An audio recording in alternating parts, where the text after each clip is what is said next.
उद्या राज्यभरातील 288 मतदारसंघांमध्ये एकाच टप्प्यात मतदान होत आहे। उद्या सकाळी 7 वाजल्यापासून मतदानाला सुरुवात होईल। संध्याकाळी 6 वाजेपर्यंत मतदानाची वेळ असणार आहे। राज्यभरातील 1,427 मतदान केंद्रांवर मतदानाचं साहित्य पोहोचलं आहे। मतदानासाठी सर्व प्रशासकीय यंत्रणा सज्ज आहे। मतदान केंद्रांवर मोबाईल न्यायला निवडणूक आयोगानं बंदी घातली। तर उद्याच्या मतदानाबाबत काही माहितीपूर्ण मुद्दे आपण बघूया ग्राफिक्सच्या माध्यमातून। उद्या म्हणजेच 20 नोव्हेंबरला मतदान राज्यभर पार पडणार आहे।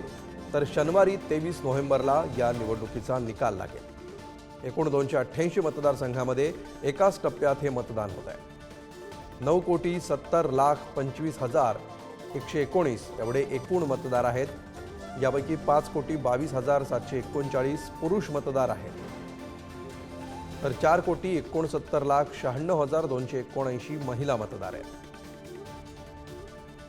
एकूण मतदान केंद्रांची संख्या आहे 1,427।